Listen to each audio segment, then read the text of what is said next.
कृषि मंत्री डॉक्टर किरोड़ीलाल मीणा से की मुलाकात। डेनमार्क से लौटे किसानों ने कृषि मंत्री से मुलाकात की।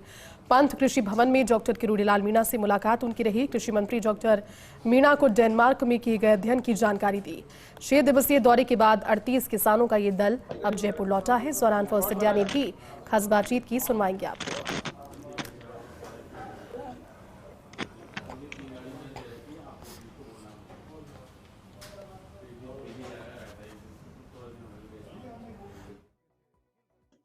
कृषि मंत्री किरोड़ीलाल मीणा हमारे साथ हैं और आज सुखद सहयोग है कि डेनमार्क की 6 दिवसीय यात्रा करके अध्ययन दल जयपुर लौटा है और सीधा कृषि मंत्री के पास पहुंचा है। उन्हें बता रहा है कि किस तरीके से डेनमार्क में नवीन तकनीक के माध्यम से किसान उत्तरोत्तर प्रगति कर रहे हैं। 8 लोग 8,000 हेक्टेयर में खेती बाड़ी संभाल रहे हैं। किसी प्रकार की कोई मिलावट नहीं है। मंत्री जी, क्या कुछ कहना चाहेंगे? आपने किसानों से भी बात करी, इनसे भी हमने नीचे बात करी, तमाम लोगों से बात करी, क्या देखा आपने वहां पर हम गए तो हमने कम से कम लेबर के साथ में अधिक उत्पादन कैसे हो वो टेक्नोलॉजी डेनमार्क के अंदर है। कॉफी हैंगन के अंदर आसपास के गांवों में हम लोग गए, वहां पे 3 व्यक्ति मिल करके 15,000 पोल्ट्रियों को संभाल रहे हैं वहां, और इतनी हाई टेक्नोलॉजी के साथ में वो लोग काम कर रहे हैं। एक चीज वहां पे हमने ये नहीं देखी कि जैसे अपने यहाँ पे पोल्ट्री फार्म है तो वहां पे अपन उनको बाहर खुले छोड़ना इसकी बदौलत अंदर ही रखते हैं।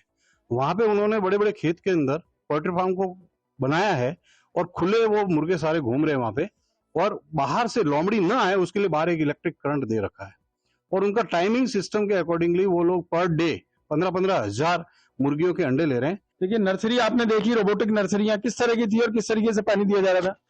इसमें सारा ऑटोमेटेड सिस्टम था और जो पानी है वो ऑटोमेटिकली मशीनरी से ही चल रहा था। कोई मैन्युअली कोई भी इसमें न तो पानी दे पा रहा था, और वो सारी चीजें जो वहाँ देखने को मिल रही थी नर्सरी में, वो एक छोटा सा, जैसे 1 महीने में भी वो जो प्लांट तैयार कर रहे थे वो हाई कॉस्ट में भी सेल कर रहे थे, तो उनको अच्छा एक मार्केट भी मिल रहा है और उस जगह से वो अपना तैयार करके और शिफ्टिंग कर रहे हैं। पूरी ऑटोमेटेड नर्सरी थी।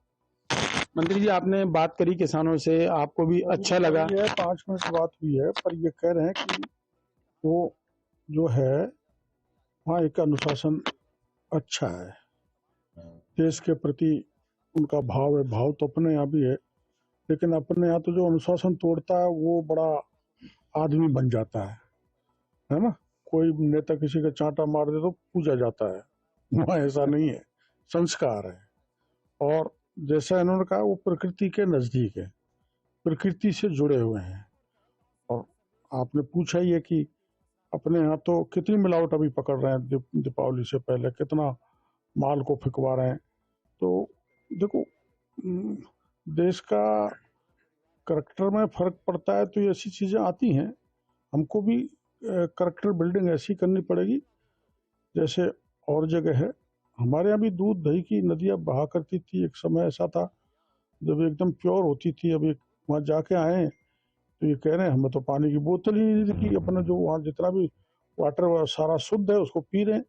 हम भी 40 साल पहले कुओं से पानी निकाल के पीते थे, खुद में हमने पानी निकाला हुआ है, वहीं नहाते थे, उसी से पीते थे, सारा शुद्ध था। तो प्रकृति के नजदीक रहकर प्रकृति से जुड़ा रहना, और फर्टिलाइजर जैसे बता रहे हैं, डीएपी की यहाँ तो डिमांड रहती है। हमारे तो डीएपी के रोज सड़कों पर कर रहे हैं लोग। ये जैसा बता रहे हैं कि वहाँ बैलेंस, मतलब टेक्निकल असिस्टेंस के बाद जो वो वहाँ पर खाद डालते हैं। हमारे यहाँ तो सारा किसान ही वैज्ञानिक है, तो वो गलत है। हमारे जो किसान गए हैं ये बहुत कुछ मत सीख के गए। अब ये गांव में जाएंगे, कुछ सेमिनार से हम बुलाएंगे, उनमें अपना अनुभव देंगे। तो हम भी कोशिश करेंगे कि दूसरे देशों की तरह मॉडर्न टेक्नोलॉजी से प्रकृति के नजदीक होकर सेवा किसानी करें, खेती करें। अगला अगर आपने कहा नीदरलैंड जाएगा तो निश्चित तौर पर आप भी साथ जाएंगे? हाँ, अगली बार तो मैं जा सकूंगा। मैं देख रहा था, पर अब फिर कोई चुनाव आ गया, वहाँ मेरी ड्यूटी लगा रहे हैं अंता में। फिर नगर पालिका आएंगी, पंचायत आएंगी। कैमरामैन राकेश के साथ Vinod Singh Chauhan, first India news, Jaipur.